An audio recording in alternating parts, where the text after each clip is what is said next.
Welcome sa panibagong episode natin dito sa SEO Kwentuhan kung saan pag-usapan natin ang mga lighter topics ng SEO. At kasama ko ngayon si Coach Angelo. Hello. Hello, Um, Coach Gab. Yan. ano ba yung Ano? pag-uusapan natin ngayong araw? Well, ang pag-uusapan natin ngayon or pagkukwentuhan natin ngayong araw is yung transparency sa reporting. Bakit nga ba siya importante? So, why Yan. transparency and reporting is important? In SEO is important. Mhm. Medyo mabilis lang siguro pagkukwentuhan to kasi parang ano na to common knowledge naman na Common, dapat. yes. Oo, Mhm. transparent ka dapat. Kaso kasi nakakaligtaan to ng karamihan sa atin. Especially Karamihan. kahit nga yung mga pro na nakakalimutan na Mm. nila to lalo na pag Yeah. siguro marami na silang kliyente. So, yun, Mm. may set of questions tayo dito, Sir Gab. Ako na lang yung mag-i-interview sa'yo pero magbabat in na lang ako whenever I have a relevant idea about certain Mm. questions. Okay? So Sige. number one, sir, ito yung isa sa mga pinaka meat and potatoes. Bakit ba mahalaga na gumawa tayo ng SEO report? So ito napaka-basic pero yan, pakinggan nyo si Sir Gab. Sige. Okay, yung pag pinag-uusapan kasi SEO report, ano yan, mahalaga talaga to para sa akin. Kasi, well, ito rin yung isa kong naging topic din sa first appearance ko sa, sa pag-guest Mm, speak. And nice. yung SEO reporting kasi, medyo may relate talaga to sa kung ano man yung ginagawa ko. Nung time kasi na nagpe-freelance ako, hindi talaga ako nagsisend ng mga ganyan, SEO report sa Mm, clients, no? Parang mostly kasi, kung ano lang inutos din ng client, or kung ano yung pinapagawa niya, yun lang yung ginagawa natin. Pero mm, nung na-realize ko na parang kailangan pala to, nung nag-start na akong magkuha ng direct clients, kung saan mm. parang ako yung nag-optimize, ako yung nag-start ng pag-track ng goal nila, ganyan. Ako yung, Ikaw na yung nagle-lead, ganyan. ako na yung nag-lead, as in yung client, nakafocus na lang siya sa business niya. Ayun. So Mm, parang, that time kasi, pandemic na parang, syempre, lahat naman halos ng business na apektuhan yan ng mm, pandemic. Yung kanya pa naman is local business sa kanya sa Australia.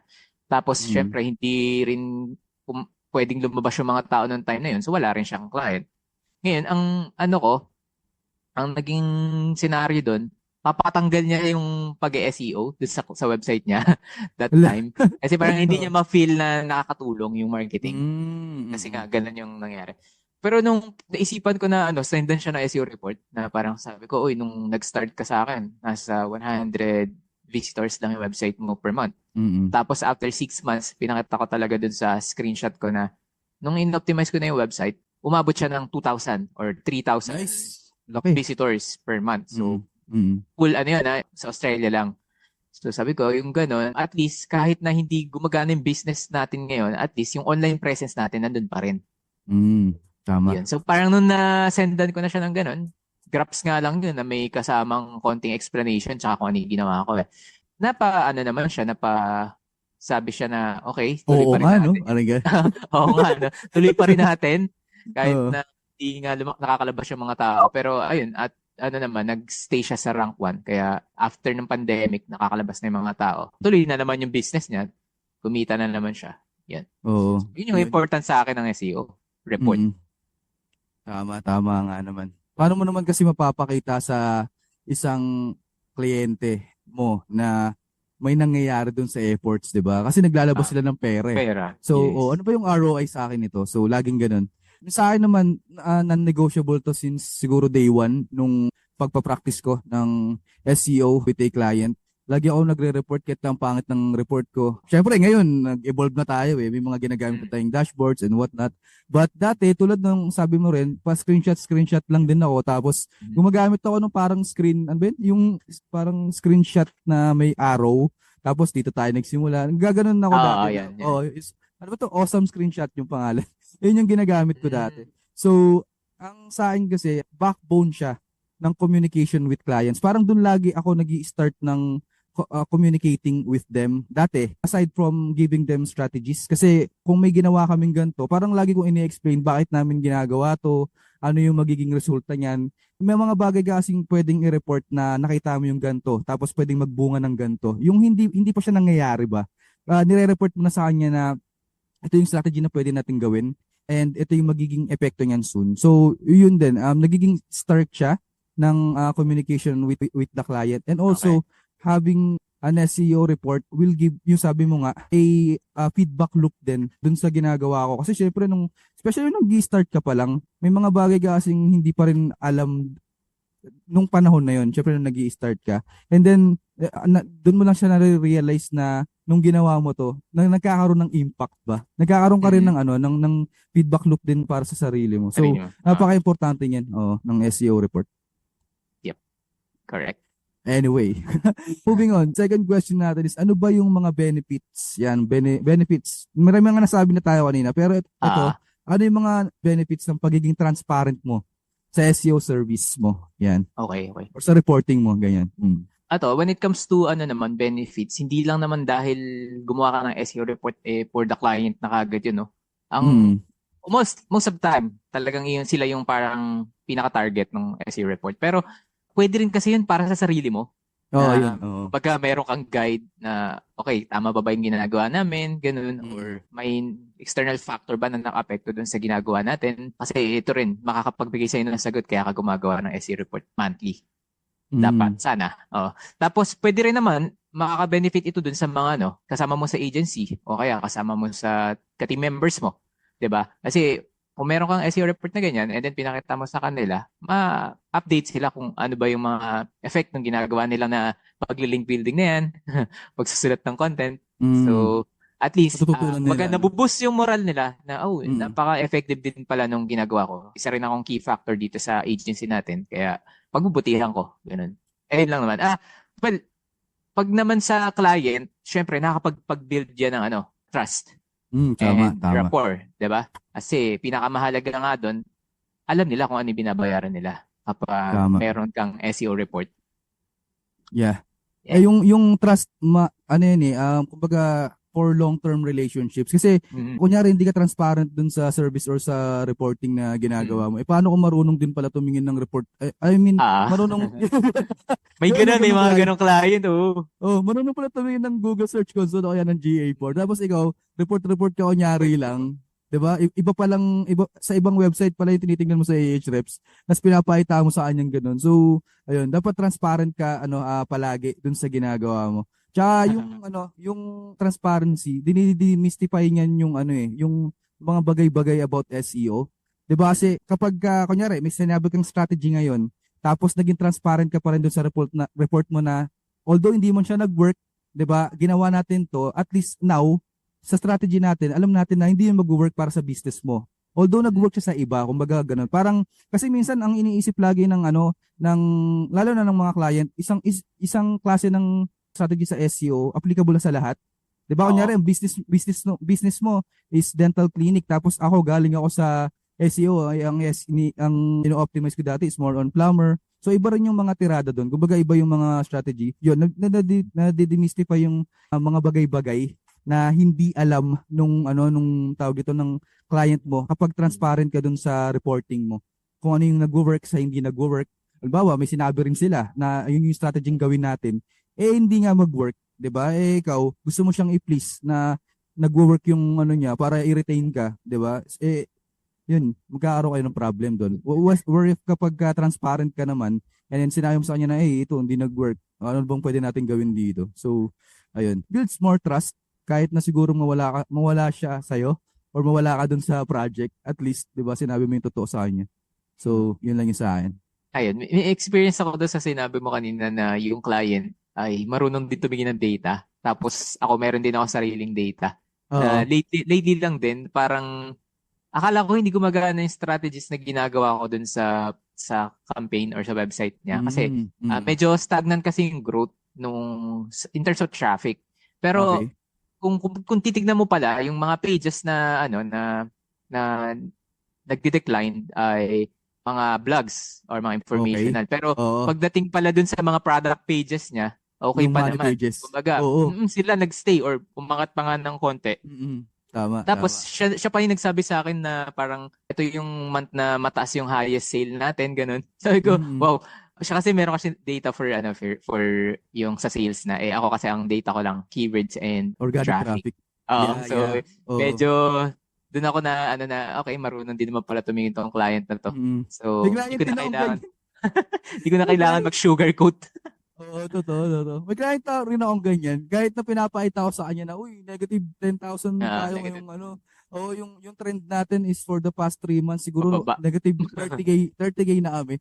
Pero pag, Mm. may sarili silang dashboard eh. Tinitingnan ko yung Ah. sales nila. As in, Mm. continuous kasi sa local SEO kasi, dalawa yung source niya, isang organic tsaka Ah, dun sa Google GMB. Maps. Ah. Oo, so doon kami bumabawi ngayon sa maps. Pero Mm. yung tulad nga na sabi mo, may mga certain keywords kasi ito medyo technical na, sorry guys, pero Ah. may mga certain keywords kasi na bumababa yung traffic niya. Depende kasi yan sa sa kunyari nag-iba na ng hinahanap si Google na gusto niyang result. 'Di ba? Yung sa Mm. vlog mo, nag-iba yung dami ng organic traffic per keyword. So Mm. bababa talaga 'yon. Pero nasusustain nung sabi mo nga kanina 'di ba, yung mga service page o kaya yung mga money page nila. My Kaya pages, yes. 'yon, napaka-importante maging ka pa rin, maging transparent ka pa rin kahit bumaba man yan o tumaas. 'Yon. Tama 'yan. Anyway, yung next question natin is, ano yung mga strategies na ginagamit mo para maging transparent sa iyong mga kliyente when it comes to Okay. reporting niya? Siguro sa umpisa pa lang dapat talaga transparent ka na. Do'n pa lang sa Mm-mm. pagse niyo ng goal sa discovery survey or Mm-mm. sa initial kick-off call. So, tapos siguro monthly or weekly. Mas maganda nga weekly kahit hindi yung call na parang mag-SEO report ka na kailangan mo explain. Pwede Mm-mm. kasi na SEO report na dalawang metrics lang, kunyari, traffic lang or yung baseline metrics lang. Tapos kung ano lang yung ginawa mo doon. Tapos i-email mo lang. Ganun. Yung strategy ko is more on email, and kung meron kayong ibang tool na like Slack or Skype, dapat Mm-mm. lagi mo lang siya ina-update dun sa mga ginagawa mo na strategies. Mm-mm. Tapos titingnan mo rin kung after a week, after a month, kung ano ba yung naging effect nito dun sa website. Siyempre, depende na lang kung ano yung goal nyo, ano yung metrics nyo. Pero dapat align palagi dun yung task nyo na ginagawa. And siyempre, dun mo malalaman kung effective kapag Mm-mm. every time nagre-report ka. Yun yung strategy na ginagawa ko para maging Mm-mm. transparent. So weekly, no? Pwede nga rin Pwede naman weekly, yung pwede. pwede, ay sa akin naman ang currently na ginagawa ko, monthly naman ako. Pero yung tulad nga na sabi mo, nagsesend ako ng tawag dito ng reports, pero yun nga, hindi yung parang full report na kasama yung analytics and data. More on parang kung ano lang yung naisip ko na pwede namin. Yun nga yung sabi mo, yung parang strategy lang. Pero madalas nagsisend ako ng parang long video, like explaining it to them kasi madalas pwede nyo gamitin sa reporting nyo, na mag-loom video kayo para maiwasan din yung mga meeting. Ako kasi ayoko masyado ng meeting. Kasi minsan na ko na parang hindi Sayang naman yung sa time. waste. Yung waste Mm. of time kasi madalas ikaw lang nagsasalita, hindi sila nagtatanong eh. So Ah, ako, pag reporting, minsan, tulad yan, kunyari, may mga strategy akong bago, via video na lang, or kaya gagawa ko ng document, tapos isend ko sa kanila. Another tactic that I use live dashboards. So yung dashboards, pwede nilang baguhin via Looker. Kasi di ba ah, pag nagre-report tayo, yun nga, yung dating klase ng reporting ko is more on screenshot lang, paano nga kung marunong siya, di ba? So, kahit na hindi siya marunong, minsan may mga businesses na merong digital marketing, parang siya yung pinaka team. team lead o Mm, sa kanya ka pa rin magre-report eh. So, yan tama. may mga alam yan sa kunyari sa Looker ganyan. So, pwede nilang tignan na transparent ka na kapag binago nila yung date dun sa data studio mo, pasok dun sa metrics na binibigay mo rin sa kanila. Binibigay mo. Oo. 'Di ba? O Mm. makaka-build ulit ng ng trust 'yun. Ah, So, another thing then for reporting is rin, yung sinesend ko, yung napagkwento natin nung nakaraan, Coach Gab, yung ano tawag dito? Yung parang update ah, halimbawa may update ngayong linggo, sinishare ko yun mm, parte rin ng reporting yun. Siyempre, for nire-report mo update. sa kanya. Oo. Oo, nire-report mo sa kanya kung ano yung nangyayari sa world of Mm, search. tama. Ayun, every week. So, part din siya pwede maging part siya ng reporting nyo sa kanila. Kasi mamaya bumagsak yung traffic nyo, 'di ba? At Mm, least naisabi mo na sa kanila na, uy, may nangyaring dito, algorithm update itong week na to. So, let's expect, baka bumaba yung traffic ah, natin, ganyan. So, pwede siya pag-umpisahan ng discussion. So, yun yung tama. mga basic lang na ginagawa ko for Mm. giving transparency rin sa clients through reporting. Oo. Yan. Pero yung mga basic na yun na sinabi mo, ano yun, high level na rin. Kasi Oo. para sa akin, high level client relation siya kasi Mm-mm. ang gusto mo, parang you're getting ahead of anything na Mm-mm. maka-affect dun sa sa ano mo, 'di ba? Sa ginagawa mo strategy. Kasi hindi mo naman talaga makokontrol 'yan. Kahit sino naman di makokontrol na tipong okay, mapapataas nga natin tong traffic and rankings nito ngayong website na to. Pero after ng isang core update, biglang alam mo 'yun, Lagabak. pwedeng nag-change si Google ng mga ano niya, mga trust niya dun sa pages na yung mga competitor mo na yung umangat, ganun. At least, pag Mm. sinabi mo sa kanya yung sa client na ganun, hineads up mo na siya. Isip niya na, okay, you're under control ka ng mga nangyayari. Oo, Kumbaga, alam mo. Ganun. alam mo na ganun. So, alam mo Oo. makapag-adjust ka din dun. Yun yung Ayun lang strategy naman. nyo. Totoo. Share ko lang, Coach Gab, bigla akong may naalala eh. Yung may isa akong client na alam nilang mali yung ginagawa nila sa Google Business Profile, like nag-i-spam sila. Oo. Parang gumagawa sila ng maraming parang Google Business Profile. Alam nilang mali yun. Mm. Tapos at some point, so siguro for 2 years naka-accumulate sila ng around 3,000 plus na reviews. Legit Mhm. reviews to legit reviews. Tapos ang nangyari, nagkaroon ng hammering to si Google sa lahat ng yung mga Mhm. nag-spam. Oo. Nataon na 2 months pa lang ako sa kanila, tapos sa akin na ipasa yon. Mhm. So bago pa mangyari yon, yung bago pa kami mawala dun sa listing, nasabi ko na sa kanila na may gantong nangyayari sa Google. So Okay. yun, hindi naman sa sinasabi ko ligtas ako, pero at least nasabi ko sa kanila na, hey, you have done this before, and we both know na it is against Google's rule. Yun. So, yun tulad nga yung sinabi mo, Yun. 'di ba? Parang alam ko kasi na mangyayari to. Kaya sinabi ko na sa kanila, yung nakang ko na ba na yung expectation nila kung bakit nangyari. Kasi mamaya tanungin ka ano nangyari? Ikaw lang humawak niyan. Nagkaganyan na yung account, 'di ba? So, ayun, tamang-tama yung sinabi mo, sir. Na bigla ko lang naalala. Sige. Ayun, may question pa tayo dito. One is, gaano ba kadalas dapat nagre-report sa client? Okay. Nasabi mo na to kanina pero siguro bigyan natin ng mas in-depth na Bigyan natin ng example din para mm, alam nila kung hindi pa nila ginagawa 'yon. So, yun nga, when it comes to SEO report, hindi nga naman kasi laging, alam mo yun, traffic, mm. metrics. Pwede rin naman kasi kung ano lang din yung ginawa mo nung time na yun. Kung ganun yung client Oo. na parang gusto niya, in the loop siya sa mga nangyayari kasi pwedeng hands-on siya dun sa business, hindi niya na alam mo yun, maano yung mga strategy.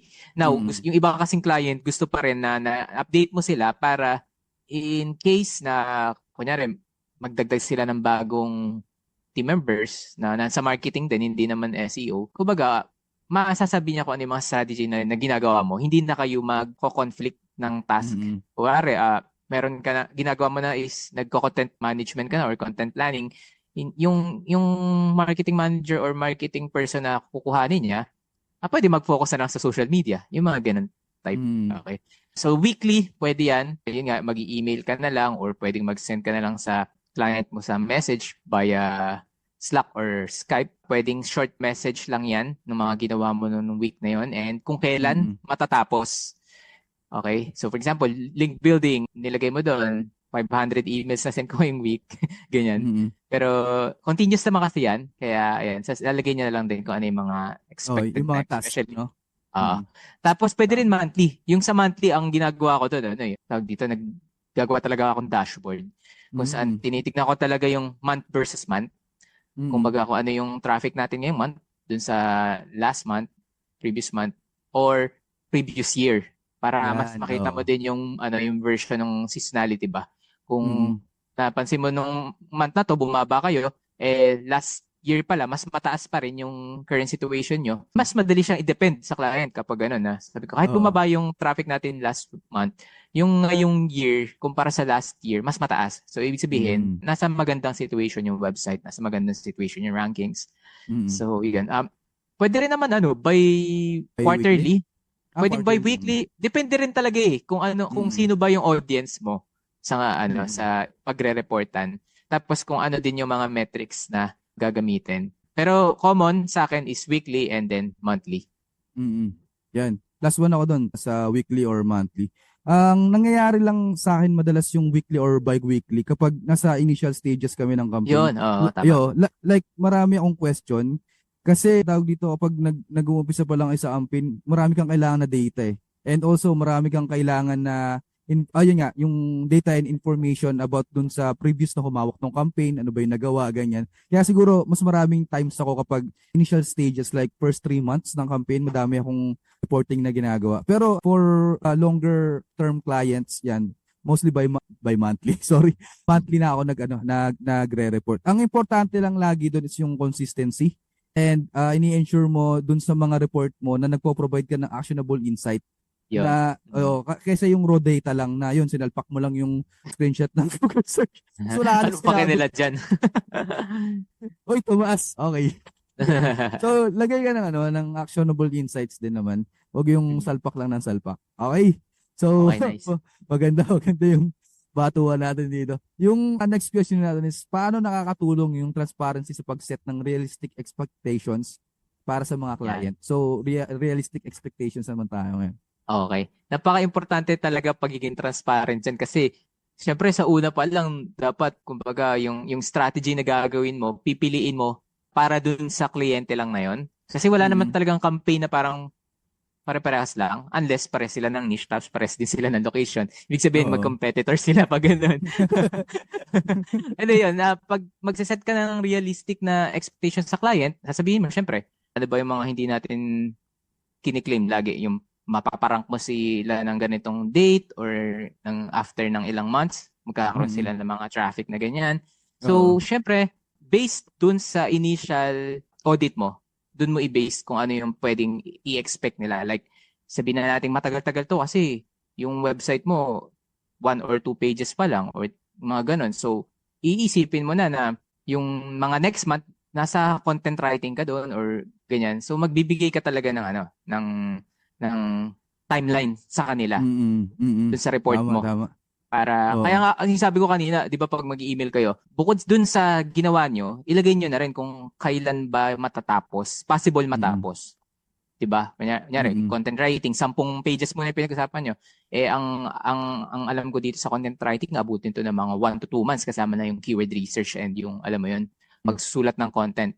So, depende pa yun kung may content writer kayo. Ako kasi, talaga pag sa unang call pa lang, sinasabi ko na sa kanila na medyo matagal to kasi wala tayong developer or wala tayong writer or wala tayong designer. So, kailangan naming i-provide to lahat na to para mag-flow yung campaign.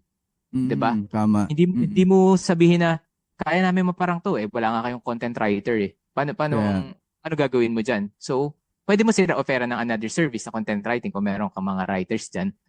Pero kung meron naman silang writer na in-house, pwede mo ding sabihin na depende sa pace ng mga writers na kung gaano kabilis naman magsusulat. Tama. Mga ganyang scenario. Gusto ko yung sinabi mo sir na timeline. So, tsaka yung potential outcome. Potential lang, hindi yung sureball na outcome. Hindi ka sureball, oo. So, kailangan mo nang maging, yun nga, yung transparency rin na upfront sabihin mo na may hirapan tayo kasi nga, kunyari part ka ng bigger organization or bigger business, minsan nakikita mo sa kanila wala silang process talaga sa digital marketing nila. So, pwede mo rin sabihin sa kanila na medyo may hirapan tayo kasi ganito yung current situation ng business ngayon. And also, yun nga, sabi mo, kung walang writer, ano yung ini-expect mo, 'di ba, na ako yung magsusulat lahat? Pwede naman siguro AI, papayag ka ba na AI lang? Walang proofreading. Okay. Pero transparent ka din dapat nga na sasabihin mo yung ganun. Ano yung mga pwedeng mangyari, 'di ba, after nito? Setback. Ano ba yung setback? Para ma-avoid natin yung yung potential na dissatisfaction sa kanila na sinabi mo ganito pero wala naman ako na pala ngayon 3 months na 6 months na. So yun, pagiging transparent talaga upfront. Wala +1 lang talaga ako doon sa sinabi mo sir. Yeah, next question natin is ano yung mga common misconception na dapat i-address sa simula pa lang ng SEO campaign? Ito magandang question to.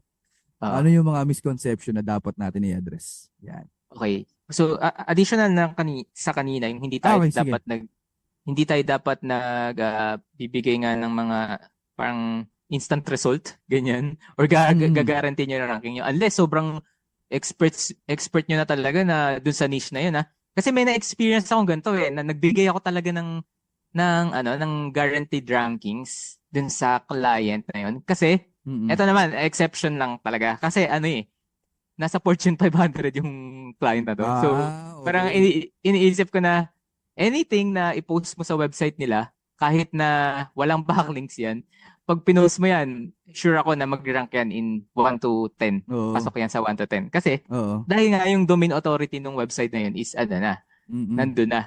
So, kumbaga, Tsaka yung kino-compare. Hmm? tsaka yung capacity nun, yung para gawin lahat ng, ano ba, may naisip ka, saglit Mm. lang talaga dun eh. Tapos So, na agad, yun. kasi may Oo, team. tapos, Basta as long as nakalatag na lahat ng process nila, oo. kung paano yung ginagawa nila ngayon. Tapos, yun, dun ako nagkaroon ng lakas ng loob na i-guarantee na, okay, magrarang kayo once na i-post natin to. Ganyan. Nice, nice. Na, Kasi ano, ultra. may na-experience na ako na na ganyan na competitor na Mm. matagal na kami na sa rank 1 ng time na yun. Tapos, etong competitor na to, since sobrang lakas niya, nag-isip siya na parang i-compete niya kami sa ganong keyword. Tapos siguro mga after 1 week siya na yung nasa rank 1. Kasi, Ang galing, no? kasi wala talagang effort as in, nag-post lang sila ng content. Kasi nga, nasa rin, kilala na rin yung brand nung Mm. na yun, Mataas na yung competitor. authority nila, Mataas tsaka na yung trust authority. signals. Ganda, ganda nung, yung babanggitin ko kanina dapat, parang ultra instinct mo na, ay, kaya to.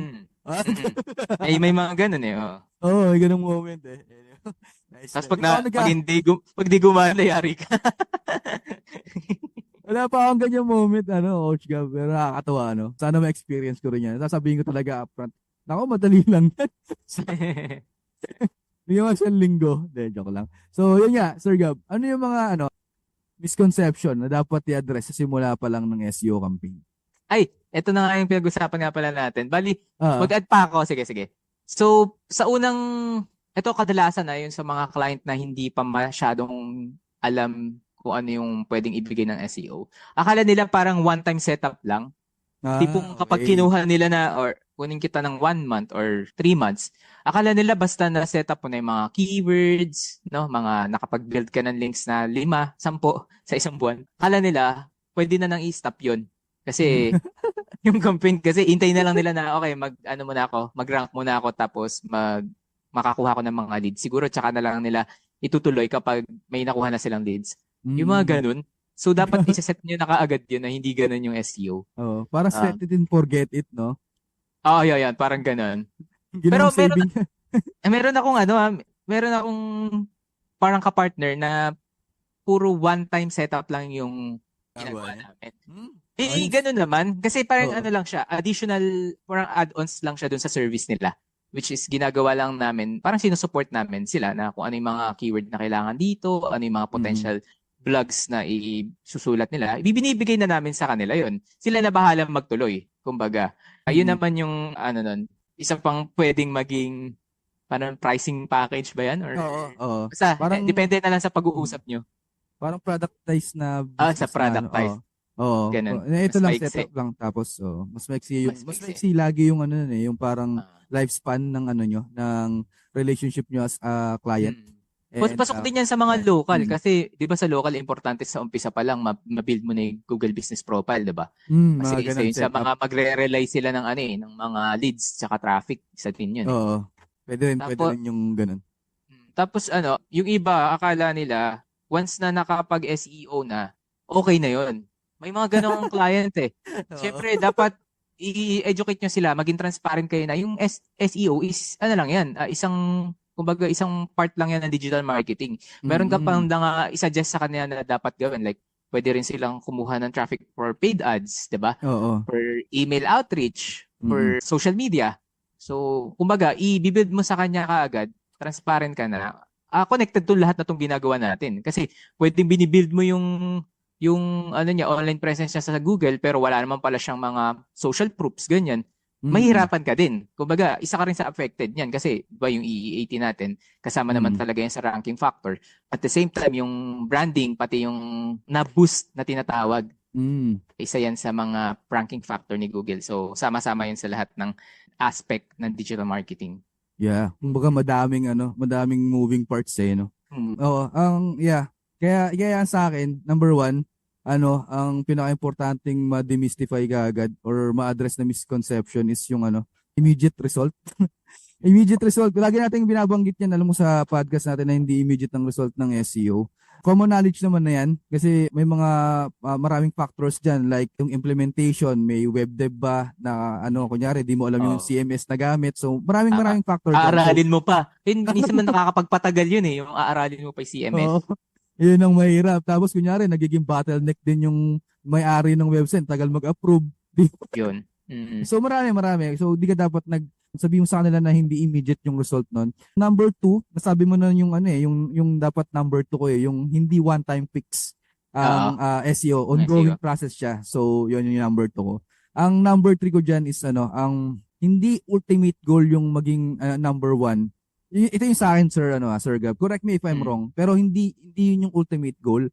Para sa akin, ang ultimate goal is driving relevant traffic that converts. Ganun na yung Mm. mindset ko ngayon. Dati kasi mindset ko rin na dapat mag number one tayo sa ganito. Pero dun sa ibang targeted keywords na, I mean, highly relevant din dun sa tinatarget naming keyword. Di ba, kunyari, may primary ka, may mga semantic yan eh, and may mga Mm. parang synonymous siya. So, ang gusto ko ngayon na laging ilalatag is, hindi ka kasi may client ako ngayon, laging iniisip lang is yung ranking. Eh, nakakapagbigay naman kami ng relevant traffic sa kanila. Kasi hindi man sila number one dito sa sa organic result, number one sila sa sa map. Like number two, number three, tas doon sila nakakakuha ng ng traffic. So, yun na yung naging na hindi palaging dapat na although importante siya. Hindi ko siya sinasantabi. Pero yung ultimate goal for me right now is driving relevant traffic that really converts. Convert. And siguro yung last ko is yung yun nga yung sinabi mo kanina na hindi lang dapat SEO din yung ginagawa. Like maraming tumatawag sa akin or nagme-message sa akin via LinkedIn, tapos nagme-message sila about yung website nila is kunyari relatively new. Parang sa akin mahirapan pa akong gawan siya ng SEO strategy kung SEO lang yung kakapitan niya. Kumbaga, yun dapat ina-address nyo na agad yun na mahirap iparank yung sobrang bagong website na wala pa talagang proper branding like yung sinabi mo kanina, wala pa sa social media, 'di ba? And ang tanong kasi doon, number one na tanong doon, asan ba yung mga potential customer ng website na to? 'Di ba? Halimbawa, kunyari, mga Gen Z or yung mga usually nasa social media, 'di ba? Mhm. Paano ka makakapag-compete dun sa mga website na sobrang established na and also mataas yung presence sa social media? So, yun, pwede mo na rin sabihin sa kanila na baka hindi pa pwede yung SEO sa'yo ngayon, baka pwedeng i-build up mo muna yung branding mo through social media or gawa muna tayo ng content, ganun. Pwede, sa akin yung ganun na parang nagiging transparent ako upfront na baka hindi pa pwede sa'yo sa ngayon yung SEO service ko. Kasi minsan natataasan sila sa singil. So, ayun. Baka magkaroon lang kayo ng idea. Oo, maganda rin yun na nagiging transparent kayo. Pero hindi rin naman siya, at the same time, hindi rin naman siya reason para i-turn down yung client na Totoo parang naman. hindi nyo natutulungan kasi wala pang nakasetup na ganito, ganyan. Ang pwede nyo gawin, pwede nyo na siyang operan, katulad ko kanina yung one-time campaign na yun na parang, okay, i-ano ko na yung website mo for keywords, ito na yung mapping, ito na yung mga strategies na pwedeng gawin. Pero, wag muna tayo mag-monthly. Pwede siguro yun. Pwede nyo sabihin na wag muna tayo mag-monthly campaign kasi kailangan muna natin i-build yung other factor ng digital marketing nyo. Like, pag-add ng social media, kahit yung pag-build man lang ng ng tagline or branding na para ma-separate kayo dun sa iba, magkaroon kayo ng unique selling proposition. Kahit yun man lang, i-focus ng digital marketing or pwede sila mag-hire ng ganun. Sabihin nyo sa kanila, mag-hire muna kayo ng ganito bago nyo ipa-focus ng SEO para mas madali tayo sa susunod kapag ready na yung campaign. Or kaya pwede mong gawin consulting muna, di ba? Consultancy. Consulting muna. Pwede rin yun. Pwede. So, yun. Marami na kayong idea, guys. Ito, nagiging brutally honest lang kami sa mga ginagawa namin. So, mga based din sa experience din namin. Mahirap kasi yung mag-sugarcoat kami dito tapos, di ba? Pagdating sa real world, hindi naman pala ganun talaga yung nangyayari. So, ayun. Anyway, nagiging melodramatic. Yung next question natin is, ano yung mga key metrics na isinasama sa mga report, para ipakita dun sa yung progress ng campaigns? Yan, sir. Okay, so dito hindi naman kailangan na parang super technical agad or data-centric agad yung report mo eh. Sabi ko nga kanina, pwedeng nag-suggest ka muna ng like nakapag-research ka ng 300 keywords. Diba? Isang ganun, alam niyo na kaagad yung progress mo. O kaya nakapag-outreach ka ng 500 na website, nakapag-link building ka, nakapag-prospecting ka na ganun. So, may impact din yun kahit papaano pag pinagsama-sama. Nalalaman ng client na, okay, ito pala ginagawa niya sa araw-araw, ganun. Maiisip niya, ang hirap pala, maraming trabaho masyado. So, continue mo na lang yan. Hindi ko na gagawin yung mga ganyang bagay. Ikaw na bahala dyan. Tapos, Okay. pagka medyo tumatagal na, nagkakaroon ka na, nakikita mo na yung progress, siguro dun ka mag-start na ibigay mo na yung mga metrics na kailangan na from your goal. So, syempre, ang mga valuable talaga metrics, katulad ng sabi mo, traffic that converts, yun talaga yung Yan. number one talaga. Hindi pwedeng traffic lang na tipong yung traffic na galing sa Japan, galing sa Poland. Kasi Dami yung iba, yun. yung iba nire-report yun eh. Tapos Oo. magugulat yung client, ano nangyari? Wala naman ako nakuha na pala doon sa traffic na binigay mo. Ayun pala, Uy, hindi may naman pala spike. target. Parang ano lang pala, spam or, di ba? Hack. Mga ganun, error lang pala dun sa Oo. analytics. Kaya nga. So, dapat talaga traffic that convert. So, mas maganda kung pinifilter nyo yung sa lugar, sa area nyo. At the same time, yung mga pages na talagang tina-target nyo and yung mga keywords na Yan, tina-target nyo rin. keyword Hindi yung ranking. basta, alam mo yun. Okay. So, ano Yeah. pa ba mga metrics natin? Sa umpisa, mga rankings pwede din naman. Oo. Rankings, organic traffic, pati, syempre yung pinakahuli talaga dyan, yung sales. Kung kaya nyo i-target yun, kaya nyo i-track. Mas okay yan. Yeah. So, Oh, pwede mo itanong na yun direkta eh. Ako tinatanong ko na direkta eh. kung meron na siya existing, no? Nagtatanong ako madalas kapag gagano kasi gusto ko ngayon doon ko na tinatali yung yung SEO efforts na ginagawa, especially for local SEO kasi yung mga local SEO, yung iba diyan, yung binabayad sa akin is doon lang din talaga kinukuha sa kumbaga magkano lang din naman yung kinikita talaga nila. So ako nagiging priority ko lagi na tanungin kamusta naman yung sales? Kumbaga hindi naman yung parang napaka-formal. Yung kamusta naman yung sales mo? Parang ganun. Parang ano lang, Uh, kapag during meeting, inaano ko, parang ine-entra ko agad na ganun.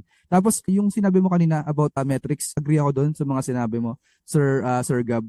Ang sa akin lang idadagdag ko doon is yung bukod doon sa sales is yung pagbaba nung paid ads. Minsan tinatanong ko rin yun eh. Lalo na kapag alam kong nagpe-paid ads sila. Like nag-ads, yung correlation ng ad spend nila, yung pagbaba ng ad spend nila sa pagtaas ng sales nila. So ito medyo, hindi ko alam kung high level to na digital marketing, pero yun, tinatanong ko rin yun na nagbawas ba kayo ng paid ads nyo ngayon pero tumataas yung sales nyo. So baka may epekto rin yung organic boost na ibibigay nung SEO effort natin. So yun, sa mga metrics na hindi na siya kumbaga quantifiable metrics dun sa report ko kasi yung reporting mo is more on organic traffic, keyword rankings, etc. Yun naman nanggagaling na mismo yung data dun sa sa may-ari o kaya dun sa team lead. So ayun, yun yung sa akin. May ano ka ba dun, sir? May parang reaction ka ba dun sa ganong way of doing report or knowing things? Like yung mga okay. metrics na ganun. Okay din yung tinatouch minsan yung mga ibang channels kasi para alam din ng client na hindi lang ito yung kailangan niya i-focus. So pwede rin pala Tama. kumbaga may audience pala sila from that channel like social media dito sa Philippines Yan, oo. madalas social media yung yung Totoo. dapat itatrack mo organic social Oo. traffic. Tapos yung iba kung meron sila mga campaigns na yun na paid ads or email outreach or mga referral traffic, maganda siya na sinasama mo rin sa report kasi nga yun Oo. parang gusto mo ako lagi kong gusto na parang sa lahat na yun organic traffic yung mataas parang gano'n kasi kasi para hindi Oo niya ako naman. isipin na na Oo. tawag dito na wala akong ginagawa na maganda or Oo. kailangan pagka magbabawas na tayo ng budget, doon na tayo magbabawas Yun, sa yan. SEO. Di ba? Yun ang i-aim Oo. nyo, syempre. Oo, totoo. Oo. Lagi kong Kaya ako rin tinatanong pinagmamalaki yun. yun eh. Kaya ako tinatanong din yun. Ah, Nagbabawas ba kayo ng ads? Kasi mm. yung maibabawas na sa ads, pwede Best pambayad SEO. nyo na sa akin. Tama, di ba? Tama naman. Tumbok ko. Anyway, next Mm. question natin. Paano mo magagamit ang reports para ma-educate yung Mm. mga clients tungkol sa Ah, SEO? yun, isa nga to sa mga benefits talaga ng pagsasend ng SEO report na hindi natin na kanina is yung parang form kasi siya ng communication sa client yung SEO report. Lalo na sa umpisa hindi niya nagigets pa yan. Pero kapag call na kayo, tapos syempre tatanungin niya, ano ba itong mga pinagsisend mong graph, ano yung mga data na to. May experience kasi akong ganyan na client na hindi naman siya tech-savvy client, pero nung nag-start na ako mag-send sa kanya ng mga graphs and traffic data, parang hinahanap, siya na mismo yung naghahanap every month. Mm. Ganun. So Okay. parang ine-educate ko rin siya kung ano ba yung mga nilalagay ko doon. Kunyari, sa demographic, ano yung mga lugar na laging bumibisit sa'yo. Pwede kang mag-create ng landing page for that. Or Mm. pwede ka ring mag-FB ads na yun yung tatarget mong location. 'Di ba? O Tama. ano ba? Pwede rin naman kung kunyari mga babae pala yung madalas na bumibisit sa'yo. So gawa ka ng mga keywords na targeted for girls. Kung ano yung mga tipong tinatype nila. Kasi minsan may mga keywords tayong iba tinatype natin eh. Oo. Okay, so depende sa tao, depende sa tao. So kailangan nilang alamin kung ano talaga yung mga demographics ng business para ma-adjust din yung strategy. So yun yung Yan. para sa akin pinaka-importante. Na-educate Okay. sila doon anytime na nagbabago ka ng metrics na binibigay. Pero hindi lagi dapat nagbabago ng metrics. Dapat consistent. Tama, tama. Yung sa akin naman, parang ginagawa kong madalas to na sa mga reportings ko, ginagawa parang storytelling. Kasi Mhm. yung iba hindi talaga sabi sa SEO, and yung mga jargons din, Mhm. hindi naman iniiwasan pero mini-minimize ko siya. Or Mhm. kung gumagamit man ako, explain ko kung ano yung ibig sabihin niya and kung para saan siya. So, Mhm. no, more on nagiging storytelling tool yung reporting ko. Just, kunyari may tumaas or may bumaba dun sa metrics, lagi kong ine-explain siya in the point of view of a businessman. Like, dun ako kumukuha. Kasi, paano kaming dalawa magko-connect ng conversation if hindi yung language niya yung gagamitin ko. So, ang ginagawa ko pag nagre-report ako, yun nga, parang storytelling siya. Tapos yung mga metrics, paano yun nakaka-impact dun sa business? Like yung sa organic traffic, paano ba siya nakaka-impact sa business mo? Yung tumaas yung conversion rate or bumaba yung bounce rate, paano ba yun nakaka-affect sa business mo? So madalas ganun yung nagiging tema nung usapan. Tapos palagi kapag may reporting din, kunyari naipasa ko na yung AOM, kung hindi man kami makakapag-meeting ngayon, dun sa email thread, may email thread ako usually for clients, dun ini-explain ko na lahat yung mga Mhm. ginawa ko, why I do this, bakit ko ginawa to para sa business mo, paano ba yung makakatulong sa presence natin, branding, etc. So, Mhm. yun, ganun ko sila ini-educate. Yun Ayan. yung Halos process ko. Hmm. kumpleto yung ano mo eh. Maganda din, halos kumpleto. At tas alam Mm. niya talaga na concern ka sa business kapag ganun yung Yun, yun, so, yun. hindi Yun lang yung, basta sa ano eh, sa traffic or sa rankings, di ba? oo, Hindi dapat concern kayo talaga sa business nila. Eh, yun yung kaya nga. magiging ano. Kasi business partner kayo, iisipin mo. Yun. Kapag Ah, nag-offer ka ng service na marketing. yun ang pinakamalaking natin advantage natin as freelancers sa mga malalaking agencies. So, pwede Kasi mang, connect oh, tayo eh. Connect tayo. yun, oh. Maganda yung term na sinabi mo is yung concern. Kasi lagi na nakakalimutan niya ng malalaking agency. Like, meron silang 60 plus, 100 plus clients. Mm. 'Di ba? Mm. Hindi yan namomonitor lahat ng maayos, trust me. Tama. Hindi yan namomonitor. Whereas kung ikaw as a freelancer or may group, may small team ka, kung 10 lang yung hawak nyo, 'di ba? Pag na-delegate mo yung task, at least kapag mga meetings man lang, maipakita mo yung sinabi mo nga, Sir Gab, concern ka sa business nila. So, yun, Mm. tama-tama. Thank you, Sir Gab, for saying that particular word, concern. Yan. Reminder na lang Ah, sa kanila. Sa kanila yan. anyway, asa last na ba tayo ng question? Nasa last questions na. Last question na. So, Mm.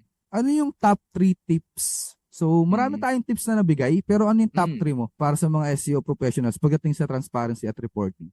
Top 3 tips. Sige, sige. So yung pinakauna, kuha ko dun sa mga nasabi natin kanina, set clear expectation sa start pa lang para dun sa goal, 'di ba, yung lagi nating pinag-usapan yung yung discovery call. Yan. So dun pa lang mag-start na kayo na mag-set ng expectation para kapag sa reporting nyo, kumbaga aligned siya dun sa mga susunod na buwan. Kumbaga, 6 months. After 6 months pa ako potentially magkaroon ng ranking and traffic dahil nga i-build pa natin yung ganito, ganyan. Alam na nila, at least kahit nabayaran Mm. ka nila for that 6 months, nandun pa rin sila sa clear goal and clear path na ginagawa mo para dun sa business. Pangalawa, na magandang gagawin din dyan ay consistent ka dapat dun sa mga tools. Ito, na-experience ko to ngayon eh. Na parang, di ba nag-start na dati gumagamit tayo Universal Analytics, tapos ngayon naging UA. GA4. Oo, Mm-mm. parang ang hirap mag-track ng data lately dahil nga Mm-mm. yung year versus year comparison mo, hindi mo magawa kasi iba yung tracking iba yung type ng tracking ngayon ng GA4. So, Mm-mm. ang ginagawa namin minsan, nagsi-switch kami from different tools like yung kay Ahref, ginagamit namin yung organic traffic nun. O kaya kay Mm-mm. Google Search Console, nag-focus kami sa clicks and impression instead na yung mga traffic sessions ni GA4. So ngayon, pag ganun, magkakaroon ka ng dalawang metrics. So parang backup lang. Mm-mm. Kasi minsan, kay GA4, akala mo sobrang taas yung traffic na nakuha mo no? Nung pala, ganun pa rin naman, nag-iba lang talaga yung data. Nag-iba lang Oo. yung way ng pagtatrack nila. Oo. May So ganun no yun, sa Ahrefs no, nakakainis. meron din ganyan. So, kaya nga dapat pag ginamit mo na yun sa umpisa, yun na yung gagamitin mo hanggang dulo. Kung Oo. magkaroon man ng problema, at least gamit ka ng additional or secondary metrics or Mm. secondary KPI.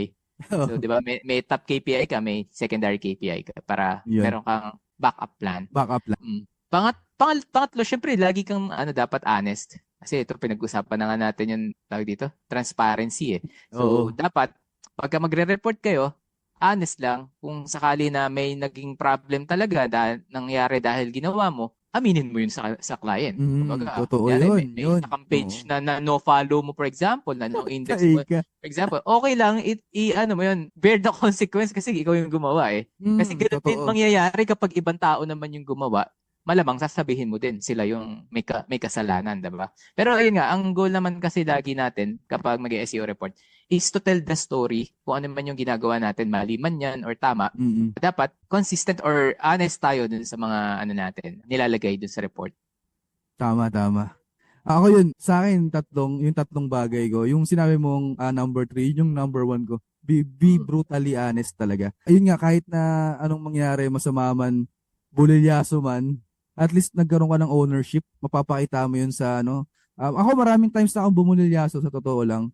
Pero yun nga, nagiging honest ako sa client ko. And at the end of the day, sila pa rin yung nagre-recommend sa akin. Marami ako nakukuha recommendations from them and also sa mga colleagues kahit na during the meeting inamin ko na may mali ako na ako yung dahilan kung bakit bumaba yung ganto. So, yun, be brutally honest palagi sa clients. Number two, para sa akin, provide context lagi dun sa reporting, sa lahat ng metrics, sa lahat ng bagay na sasabihin mo sa kliyente. Provide ka lagi ng context, hindi yung mema ka lang. May mga times na, ayun, alam mo na, may mga SEO na ganun may masabi lang during meeting pero wala naman talagang laman. So, lagyan mo lagi ng bala yung mga sinasabi mo. No, hindi kayong lang, minsan paulit-ulit na yung sinasabi mo. Pampakulay lang. Ay, ganun. Oh, di ba? Wag tayong ganun, dapat may context lagi. And mapapakita mo kasi din yung expertise mo eh. Alam mo yung sinasabi mo, di ba? Lagi ka may bala. So, pangatlo, siguro ito rin yung madalas nakakalimutan ng iba, proactiveness. Be proactive. Huwag na kayong mag-antay na tanungin pa kayo ng kliyente ng update. Mag-update kayo, di ba? So, maganda may system ka na like kunyari 29th or 30th. Di ko alam kung anong date kayo nag-update. Pero lagyan nyo ng system na ito yung araw na to is for clients for updating. Or kung meron man kayong automation like sa Looker Studio, meron kayong naka-set up doon na scheduled email for them. So, yun, pwede nyo na rin siyang pwede nyo siyang i-set up. So, yun yung sa akin.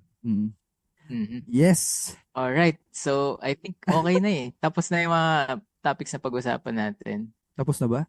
Tapos na yung mga questions natin.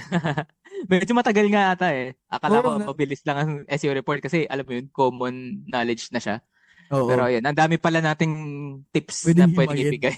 Oo, dami pa lang hihimay-himayin doon.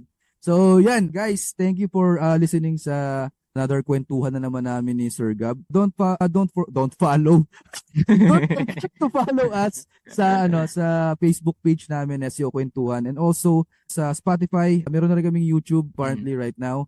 And yun lang, Sir Gab sa SEO workout and sa akin sa local SEO masterclass. for Filipinos. So, Okay. yun lang. May Invite ko sasabihin ka pala pa, Sir silang Gab? invite ko silang mag-review sa mga pages natin kasi kung nagugustuhan naman Oo. nila, 'di ba? Ang Oo. parang nakakaano lang din boost ng moral sa amin para alam mo yun, Oo. pagpatuloy natin yung ginagawa natin.